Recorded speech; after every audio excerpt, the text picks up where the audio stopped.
जनपद संभल की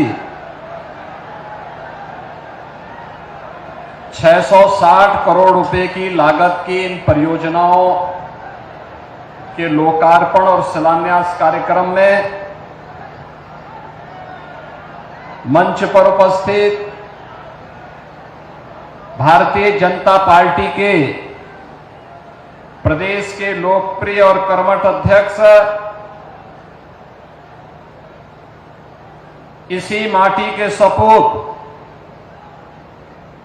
चौधरी भूपेंद्र सिंह जी, उत्तर प्रदेश सरकार में मंत्रिमंडल के मेरे सहयोगीगण,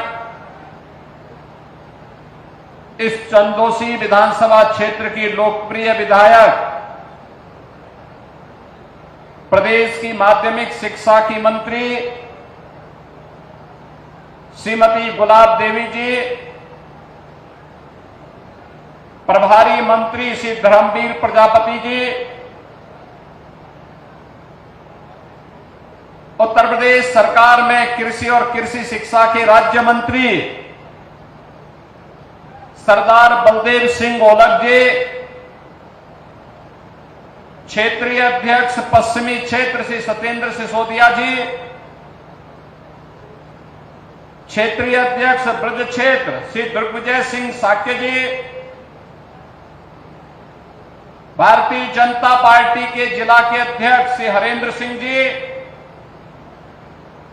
जिला प्रभारी से हेमंत राजपूत जी, जिला पंचायत अध्यक्ष श्रीमती अनामिका यादव जी, विधान परिषद के माननीय सदस्यगण श्री जयपाल सिंह व्यस्त जी, डॉक्टर हरि सिंह ढिल्लो जी, सत्यपाल सिंह सैनी जी, पूर्व विधायक श्री जीत सिंह राजू यादव जी, पूर्व एमएलसी श्री परमेश्वर लाल सैनी जी, केला देवी मंदिर के सम्मान्य श्री महंत ऋषिराज गिरी जी, क्षेत्रीय महामंत्री हरीश भाटी जी, भारतीय जनता पार्टी के हमारे सभी पदाधिकारीगण, भारी संख्या में संभल की इन परियोजनाओं के लिए आज यहां पर उपस्थित संभल के मेरे सभी उपस्थित बहन और भाइयों, भगवान कल्कि और भगवान हरिहर की इस पावन धरा को नमन करते हुए मैं आप सबका हृदय से अभिनंदन करता हूं।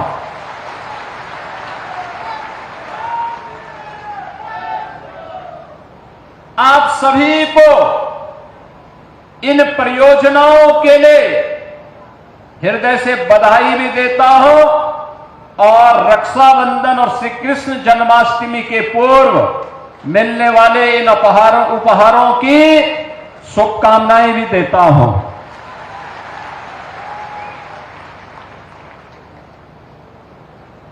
9 अगस्त को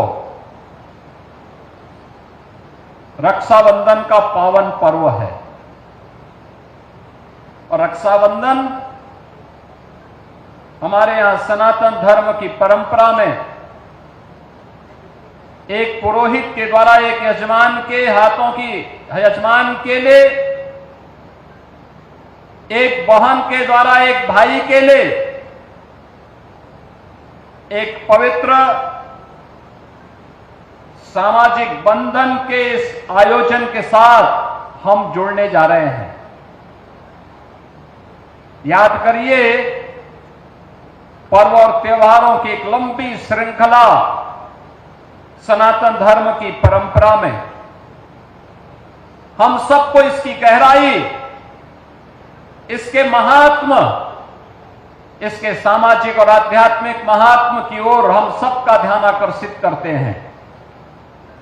भाई बहन के बीच संवाद और संपर्क कैसे होने चाहिए, एक पुरोहित का यजमान के प्रति दायित्व क्या होना चाहिए, इन सब के लिए ये पर्व और त्योहार हम सबको एक नई प्रेरणा प्रदान करते हैं। और इसीलिए तो हमारी सरकार ने तय किया है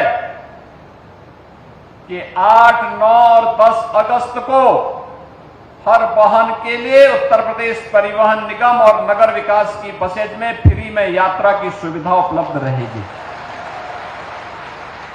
एक सहयात्री के साथ में वे उत्तर प्रदेश के अंदर कहीं से भी कहीं तक यात्रा कर सकती हैं, कोई किराया उनसे चार्ज नहीं होगा।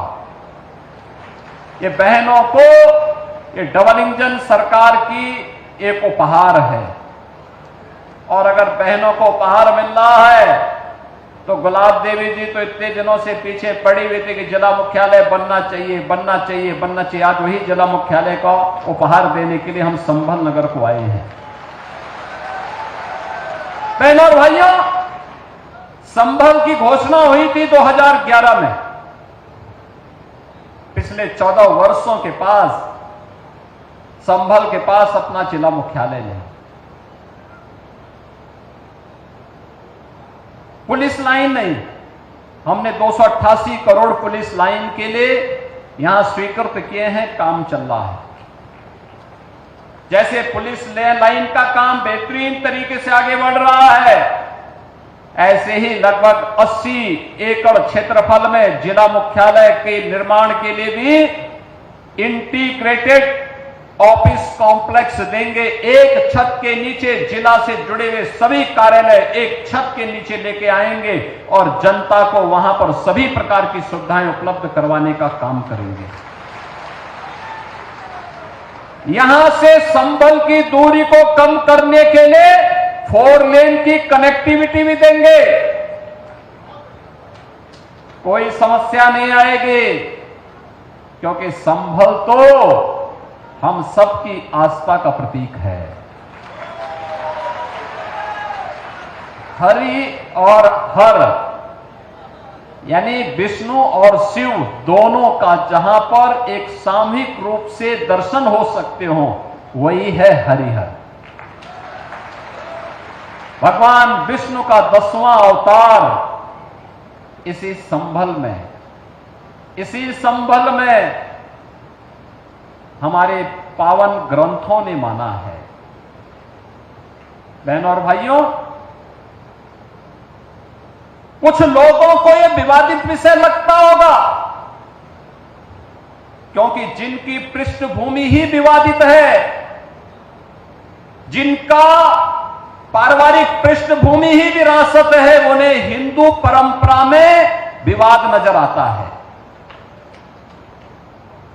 लेकिन यह विवाद का विषय नहीं हो सकता है। यह विवाद का विषय नहीं हो सकता है। यहां पर जब संभल की हम चर्चा करते हैं तो बहनों और भाइयों, यह हम सबका और दुनिया का ध्यान आकर्षित इसके माध्यम से हम सबका हो जाता है। आपने इस बात को देखा होगा कि संभल की चर्चा जो सबसे प्राचीन पुराण है, श्रीमद् भागवत महापुराण, 5000 साल पहले रचा गया था। भगवान वेदव्यास ने महाभारत युद्ध के बाद उस समय की शांति के लिए, मुक्ति के लिए जिस महापुराण की रचना की थी, वह श्रीमद् भागवत महापुराण है। स्कंद पुराण, विष्णु महापुराण, इन सब में यह उल्लेख है। चिल्ला चिल्ला के हमारे पावन ग्रंथ इस बात का उल्लेख कर रहे हैं कि भगवान विष्णु का 10वां अवतार कल्कि में होगा। स्कंद पुराण ने तो इस बारे में कहा है कि सत्य सत्यव्रतो नाम त्रेतायाम च महदगिरी द्वापरे पिंगलो नाम कलो संभल उच्यते। यानी संभल एक कलयुग का नाम है। अलग अलग युग में अलग अलग नाम थे। सतयुग में सत्यव्रत, त्रेता में महदगिरी, द्वापर में पिंगल और आज संभल यानी संभल हो गया।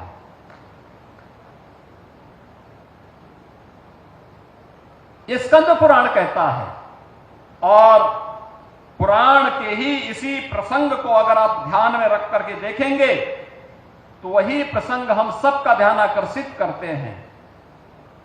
स्कंद पुराण ही इस बात का उल्लेख भी करता है, जहां पर स्कंद जी महर्षि अगस्त से इस बारे में कहते हैं कि आकर्णे महाभाग पूर्वे सांभलेश्वरम गंगारथ प्रामध्य सतम क्षेत्रम च योजन त्रयम।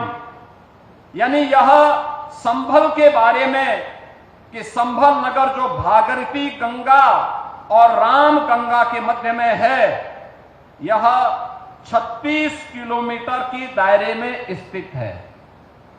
इसके महात्म के बारे में, इसके क्षेत्रफल के बारे में यह स्पष्ट उल्लेख किया जाता है। और श्रीमद् भागवत महापुराण भी इस बात का उल्लेख करता है कि यदा चंद्रस्य च सूर्यस्य च तथा तिस्य बृहस्पति एक राशो समेस्यन्ते तदा भवति तत्कृतम। अर्थात चंद्रमा, सूर्य और बृहस्पति के तीनों ग्रह जब उस नक्षत्र के प्रथम चरण में एक साथ प्रवेश करेंगे तभी सतयुग का प्रारंभ होगा, जो श्री कल्कि श्री विष्णु के अवतार और सतयुग और कलयुग की संधि में होगा। अब जिसके पास दृष्टि न हो तो उसके बारे में हम क्या कह सकते हैं।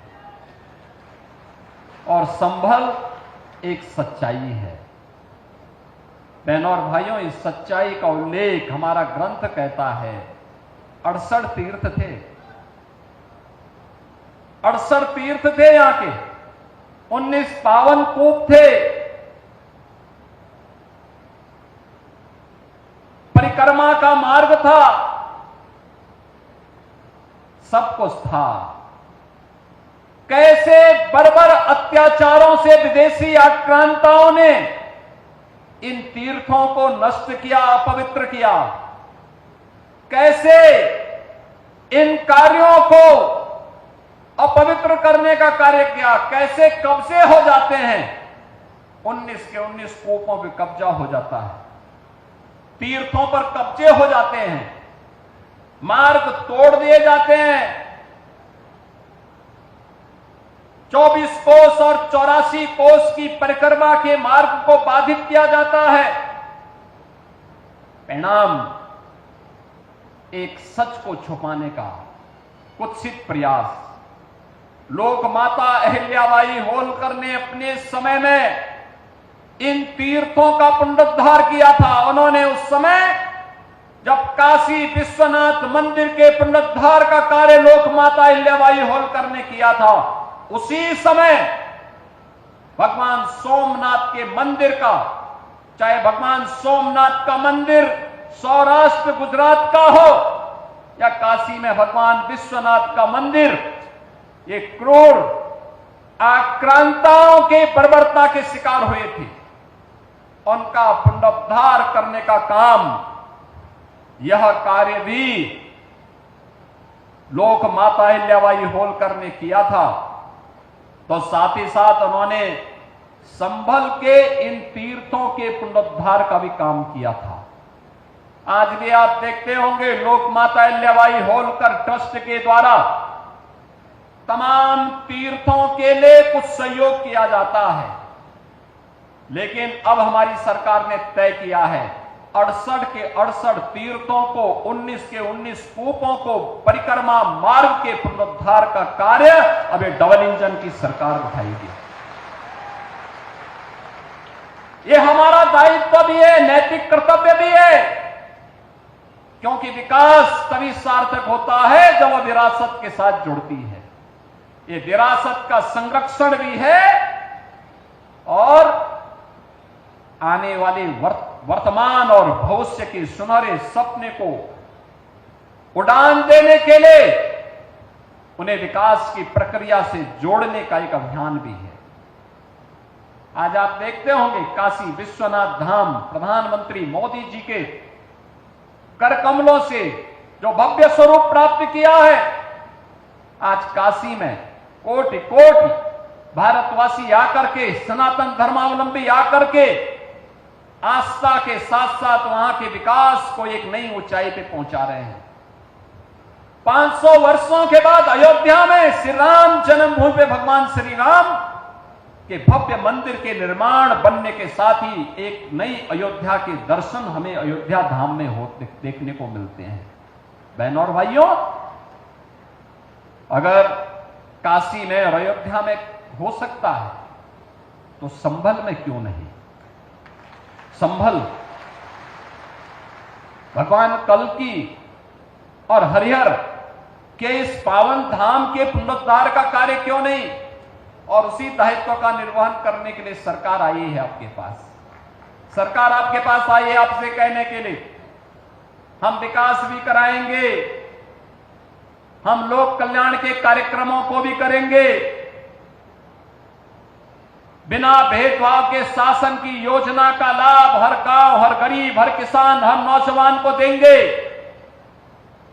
और संभल जैसी सच्चाई को छुपाने की कुत्सित चेष्टा करने वालों के उन गलत मंसूबों को भी ध्वस्त करने का काम करेंगे। जो भारत और भारतीयता को, भारत की विरासत को कलंकित करने का कार्य करेंगे, उन्हें वह सबक सिखाएंगे। उनकी आने वाली कई पीढ़ियां याद करेंगी कि वह भी किन लोगों से टकराए थे। बहनों और भाइयों, संभल की इसी सच्चाई को आज डबल इंजन की सरकार देश और दुनिया के सामने ला रही है। हमारे पास शास्त्रीय प्रमाण भी है, हमारे पास पुरातात्विक प्रमाण भी है, हमारे पास लोक मान्यताएं भी हैं और हमें सब कुछ बताने के लिए हमारे पास है। और पुनरुद्धार के उस कार्यक्रम को जिस स्तर पर आगे बढ़ाने का काम हुआ है, आज उसी को एक शुभारंभ करने के लिए मुझे सावन मास में, देखो विष्णु का अवतार है, होने वाला है, तो भगवान विष्णु की इस संभावित अवतार की भूमि को, भगवान कल्कि की इस पावन धरा को श्रावण मास में, यानी भगवान शिव का महीना है, तो हरि का भी और हर का भी एक साथ समन्वय आज यहां पर हो रहा है। इसलिए हम लोग आज यहां पर आए हैं। जो योजनाएं हम लेके आए हैं, ये तो एक छोटी सी झलक है इसकी, एक छोटी सी झलक है। ये कार्य युद्ध स्तर पर आगे बढ़ेंगे। जितना बड़ा पुलिस लाइन, जितनी बड़ी पुलिस लाइन बनेगी, उतना ही बड़ा जिला मुख्यालय भी यहां पे बनेगा। इंटीग्रेटेड कॉम्प्लेक्स होगा, एक छत के नीचे सभी समस्याओं का समाधान। जनता जनार्दन को, संभल वासियों को कहीं दौड़ धूप करने की आवश्यकता नहीं पड़ेगी। वैसे भी चंदौसी तो हमारा वैसे पहले से ही ये मान्यता प्राप्त है कि ये मिनी काशी है, छोटी काशी के रूप में उसकी मान्यता है। लोग वृंदावन के रूप में, काशी के रूप में बड़ी मान्यता के साथ, बड़ी श्रद्धा भाव के साथ वहां की पर सैकड़ों की संख्या में बने हुए मंदिरों में दर्शन करने के लिए आते हैं। चंदौसी में एक बार आना भी है मुझे, वहां पर बजरंगबली का एक बड़ी मूर्ति भी बनाई हुई है। बहनों और भाइयों, विरासत को विस्मृत करके कोई भी समाज आगे नहीं बढ़ सकता, नहीं बढ़ सकता। और संभल किसी सच्चाई को हम बताने के लिए आपके बीच आए हैं। याद करना, संभल के साथ क्या नहीं हुआ आजादी के बाद भी, क्या नहीं पाप कांग्रेस और समाजवादी पार्टी ने किया। कांग्रेस यहां सामूहिक हत्या करवाती थी और समाजवादी पार्टी उनके चेले के रूप में उनके पाप पर पर्दा डालने का काम करती थी, हत्यारों को बचाने का काम करती थी। यही तो हुआ था संभल में, यही तो हुआ था आजादी के बाद में जो कत्लेआम हुए थे। क्योंकि अगर ये सच्चाई सामने आ जाती तो उनको वोट बैंक खिसकने का भय था। हम लोग वोट बैंक के लिए नहीं आए हैं, हम तो विरासत का संरक्षण करने के लिए आए हैं। वोट बैंक नहीं, ये विरासत का संरक्षण है। हम विकास को जोड़ने के लिए आए हैं। हर उत्तर प्रदेश वासी का विकास पर पूरा अधिकार है। विकास से उन्हें वंचित करके ये बांटने वाले लोग गरीबों के हक पे डकैती डालते थे। गरीब को राशन नहीं मिलता था, गरीब को मकान नहीं मिलता था, बेटी की शादी के लिए अनुदान नहीं मिलता था, एक गरीब को स्वास्थ्य की सुविधाएं नहीं मिलती थी, गरीब बच्चा स्कूल में जाता था, न शिक्षक होता था, न बुनियादी सुविधाएं होती थी, बेटी असमय स्कूल छोड़ने के लिए मजबूर होती थी क्योंकि विद्यालय में न पेयजल की व्यवस्था थी, न शौचालय की व्यवस्था थी।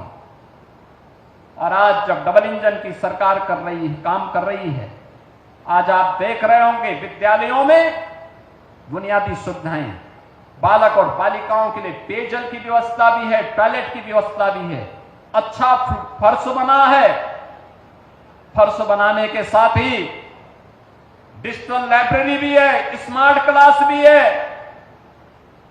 पर्याप्त सुविधाएं उपलब्ध करवाई जा रही हैं। अटल आवासीय विद्यालय आप देखिए, श्रमिकों के बच्चों के लिए, और कोविड कालखंड में जो बच्चे निराश्रित हुए थे, जिन्होंने अपने अभिभावकों को खोया था, उनके लिए अटल आवासीय विद्यालय बन रहे हैं। पिछली सरकार एक जिले में एक माफिया पालती थी, उस माफिया के गुंडे पूरे जनपद को तबाह करते थे, दंगा करवाते थे, अराजकता फैलाते थे। हमारी सरकार वन डिस्ट्रिक्ट वन प्रोडक्ट के माध्यम से स्थानीय कारीगरों और हस्तशिल्पियों को कारोबार के साथ जोड़ रही है। One district one medical college देकर के बेहतरीन स्वास्थ्य की सुविधा दी जा रही है। बिना भेदभाव के हर गरीब को 5 लाख रुपए का आयुष्मान भारत का स्वास्थ्य बीमा का कवर भी दिया जा रहा है। राशन की सुविधा उपलब्ध करवाई जा रही है, हर गरीब को आवास की सुविधा उपलब्ध करवाई जा रही है, और हर बेटी के लिए शिक्षा के साथ साथ उसकी शादी का इंतजाम के लिए भी सरकार बेटी को विदा करने के लिए भी 1 लाख रुपए का अनुदान सामूहिक विवाह योजना के माध्यम से उपलब्ध करवा रही है। युवाओं के लिए भर्ती के अभियान को भी बिना भेदभाव के आगे बढ़ाया जा रहा है। पिछले 8 वर्ष में 8.5 लाख नौकरी, अभी हाल ही में 60,244 पुलिस की भर्ती की प्रक्रिया को सकुशल संपन्न किया गया। हर जनपद के युवा आए थे, चेहरा नहीं देखा गया, जाति नहीं देखी गई। उत्तर प्रदेश का नागरिक है, उसको अधिकार मिलना ही चाहिए, हर हाल में उसका अधिकार उसे दिया जाना चाहिए। लेकिन उत्तर प्रदेश के हर नागरिक को सुरक्षा की गारंटी भी चाहिए, और इसीलिए हम कहते हैं पिछली सरकार में दंगे होते थे, अराजकता फैलती थी, शोषण होता था, न बेटी सुरक्षित थी, न व्यापारी सुरक्षित था। आज बेटी भी सुरक्षित है, व्यापारी भी सुरक्षित है, हर उत्तर प्रदेशवासी सुरक्षित है, केवल दंगाई सुरक्षित नहीं है। दंगाई के ऊपर महाकाल अब अपना वास्तविक असर दिखा रहा है। अब वह अपनी गति को दुर्गति में बदलने के लिए वहां दिखाई दे रहा है, और संभल और उत्तर प्रदेश अपनी गति को प्रगति की तरफ उछाल मार रहा है। और उसी प्रगति के साथ जोड़ने के लिए आज हम सब आपके बीच आए हैं। आज यहां पे शिक्षा के लिए, व्यावसायिक शिक्षा के लिए, उच्च शिक्षा के लिए, पेयजल के लिए, सड़क के लिए, पर्यटन की सुविधाओं को लेकर, जिला मुख्यालय को लेकर, आंगनवाड़ी केंद्रों के लिए, कंपोजिट विद्यालय को लेकर के ये सभी उपहार आपको उपलब्ध कराए जा रहे हैं। और इसलिए भी क्योंकि जन्माष्टमी भी आ रही है। यानी ये 3 पर्व तो एक साथ, रक्षाबंधन 9 अगस्त को, 9 अगस्त काकोरी के क्रांतिकारियों की, महानायकों की 10 एक्शन के स्मृति दिवस भी है, 9 अगस्त की तिथि। बहनों और भाइयों, 15 अगस्त देश का स्वाधीनता दिवस, प्रधानमंत्री जी ने आह्वान किया है हर घर पे तिरंगा फहराना है। 13, 14, 15 हर भारतवासी अपने घर के ऊपर भारत के आन बान शान के प्रतीक तिरंगा लहराने का काम करिए। भारत के आन बान शान का प्रतीक हमारा तिरंगा है। और साथ ही साथ 16 अगस्त श्री कृष्ण जन्माष्टमी, परित्राणाय साधूनाम विनाशाय च दुष्कृताम, सज्जनों के लिए सज्जनों के संरक्षण के लिए और दुर्जनों के संहार के लिए भगवान बार बार आते हैं, बार बार आएंगे और कल की भगवान भी संभल में अवश्य आएंगे। यह संकल्प लेकर के हम सबको आगे बढ़ना होगा। मैं संभल वासियों के लिए, जनपद वासियों के साहस का यहां पर सम्मान करता हूं। विपरीत परिस्थितियों में रह करके जिन लोगों ने दंगों की त्रासदी को झेला, पिछली सरकारों के अराजक और भ्रष्ट रवैये के कारण प्रताड़ित होते रहे, लेकिन उन्होंने कभी भी अपने मिशन से भटके बगैर, बिना न झुके न भटके, न कहीं विचलित हुए, लगातार संघर्ष करते रहे। उन सभी कार्यकर्ताओं का, संभल वासियों का, आपका जो संभल है ना, इस संभल ने अन्य लोगों को भी दंगाइयों से लड़ने की एक नई ताकत दी है। और इसके लिए मैं आपका अभिनंदन करने के लिए भी आया हूं, आपको आश्वस्त करने के लिए आया हूं। ये डबल इंजन की सरकार आपके विरासत और संरक्षण के लिए और विकास को आगे बढ़ाने के लिए पूरी प्रतिबद्धता के साथ कार्य करेगी।